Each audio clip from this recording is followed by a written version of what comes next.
the proof that you're stupid, naive, is that he can take advantage of you. And so, like, if you were wiser, you'd be, you'd know his tricks, and then it wouldn't be morally necessary for him to show you just exactly who knows what about what. And so the psychopath will use his ability to fool you as proof of his own grandiose omnipotence, omniscience, and narcissism. And the problem with that is that you can be fooled by a psychopath, and virtually anybody can.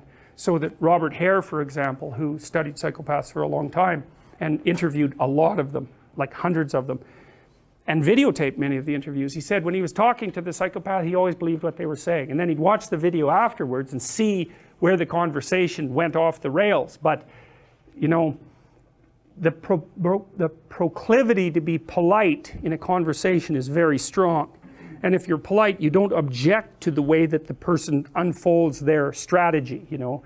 And psychopaths are pretty good at figuring out how to manipulate, obviously, how to manipulate people. And the probability that you will be immune to that is extraordinarily low. Go watch Paul Bernardo being interviewed by policemen on YouTube. That's that's enlightening, man.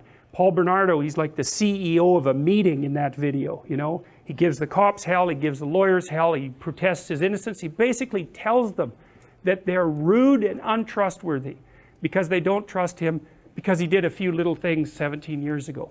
And he gets away with it, a few little things, right? I mean, he killed a bunch of people, including the sister of his girlfriend at the time. And, you know, he was a repeat sexual offender and murderer. It's like, but he basically goes, well, you know, that's a long time ago. It's like, we're past that, aren't we? I mean, I'm having a discussion with you. I'm trying to help you solve some crimes, which, by the way, I committed, but we won't bring that up.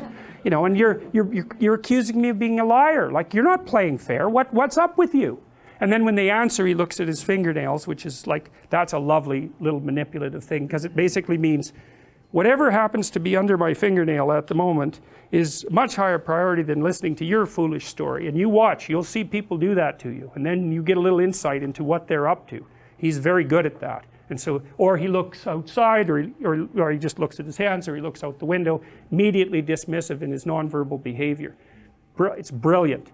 The courts were forced to release that, by the way. But look it up, Paul Bernardo on YouTube. Wow, it's just mind-boggling.